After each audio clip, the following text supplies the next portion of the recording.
All of the authors of Premier Piano Course are teachers: Dennis, Gail, myself, and our co-authors who are not here today, Martha Meir and Vicki MacArthur. We'd all been friends for a period of time, and when piano teachers are friends and get together, what do they talk about?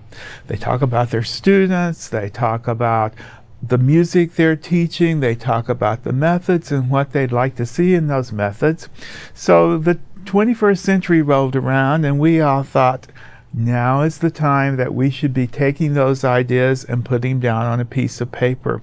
So at that particular point, we realized students are all different today. Times have changed, technology is here, subject matter is different. So each of us then contributed and decided what would we like to see in a piano method, and that's how Premier Piano Course started. So for me, I really thought the music was important. And I'm so glad that Dennis Alexander and Martha Meir are the composers of the original music and the method.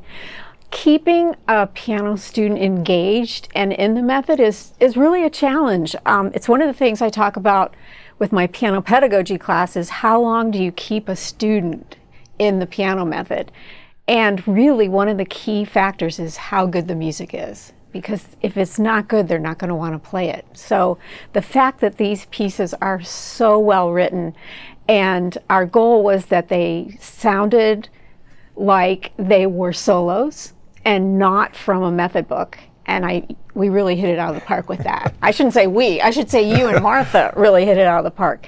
And when I do workshops for piano teachers, I'm always surprised at how many of them put these pieces on recitals.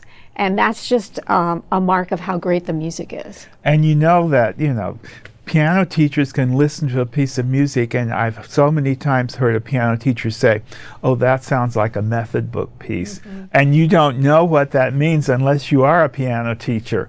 But I agree, that was, a wonderful way of making the music appeal to the students today. Years ago when I was teaching piano pedagogy at the University of Montana, we had lots of little 8-year-olds in our pedagogy program that came in every week for their lessons, and whenever they performed, I always noticed it was rhythmical elements that were a problem. And I always was interested in trying to find a method that would really focus on teaching rhythm in a better way. I know that young students tend to read better when they see groups of rhythm patterns. And so for me, that was a real issue that I was really wanting to see in a new teaching method.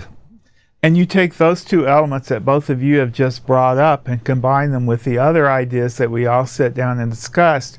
At the turn of the century, we all started on this journey, and here we are.